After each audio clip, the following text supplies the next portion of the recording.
Digital India के दौर में अब आप क्रेडिट कार्ड से सीधे यूपीआई पेमेंट कर सकेंगे। इसके साथ ही आपको कैशबैक ऑफर भी मिलेगा। जी हां, अब तक आप सिर्फ डेबिट कार्ड या नेट बैंकिंग से तभी पेमेंट कर पाते थे जब आपके अकाउंट में रुपए होते थे, लेकिन अब आप क्रेडिट कार्ड से भी यूपीआई पेमेंट कर सकते हैं। क्या है प्रोसेस?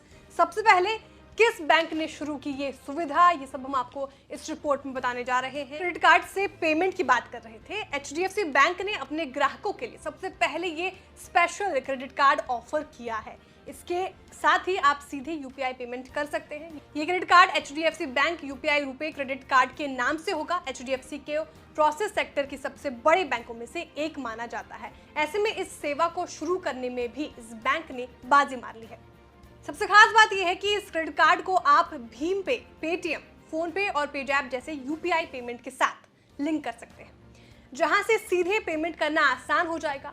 अब इस कार्ड की खास बात यह है कि इसे फिजिकल के बजाय वर्चुअल फॉर्म में जारी किया जाएगा। जी हाँ, यानी ये एक वर्चुअल क्रेडिट कार्ड होगा और ये हर तरह के वेबसाइट आदि पर पेमेंट करने के लिए मान्य होगा। इससे आप ठीक उसी तरह से पेमेंट कर सकते हैं जैसे कि डेबिट कार्ड को किसी पेमेंट ऐप के साथ लिंक करके यूपीआई पेमेंट किया जाता है। साथ ही इस क्रेडिट कार्ड से ट्रांजैक्शन पर आपको कैशबैक पॉइंट्स भी मिलेंगे, जिसे बाद में रिडीम करके आप कैशबैक ले सकते हैं। ऑफर अलग अलग ट्रांजैक्शन पर अलग अलग होगा। इसके कुछ दिन पहले ही आईसीआईसी बैंक ने यूपीआई पेमेंट के लिए बाय नाउ पे लेटर की सुविधा लॉन्च की थी।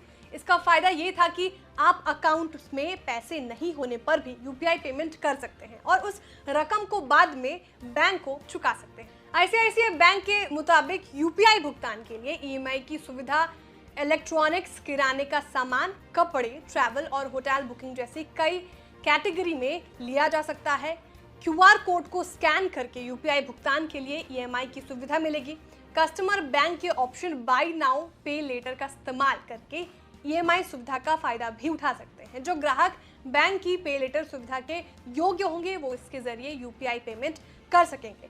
पेमेंट के बाद ग्राहक को अपनी सुविधा के हिसाब से किस्तों में बैंक को ये अमाउंट वापस करना होगा। आईसीआईसी बैंक इस सुविधा की लिमिट की बात करें तो इस सुविधा के जरिए ग्राहक 10,000 रुपए तक का यूपीआई पेमेंट कर सकते हैं। इसे कस्टमर को 3, 6 या 9 महीनों में आसानी से किस्तों में बैंक को वापस करना होगा। आईसीआईसीआई बैंक की बात करें तो बैंक ने साल 2018 में पे लेटर की सुविधा शुरू की थी। इस सुविधा के मुताबिक किसी बैंक ग्राहक के पास तत्काल पैसे नहीं होने पर वो कहीं भी पेमेंट कर सकता है और बाद में उस रकम को बैंक को वापस कर सकता है। आज के दौर में यूपीआई पेमेंट का चलन तेजी से बढ़ रहा है। भारत ही नहीं, विदेशों के लिए भी मोदी सरकार की तरफ से इसकी कनेक्टिविटी शुरू की गई है। हाल ही में नेपाल और सिंगापुर में यूपीआई से पेमेंट शुरू करने का ऐलान किया गया।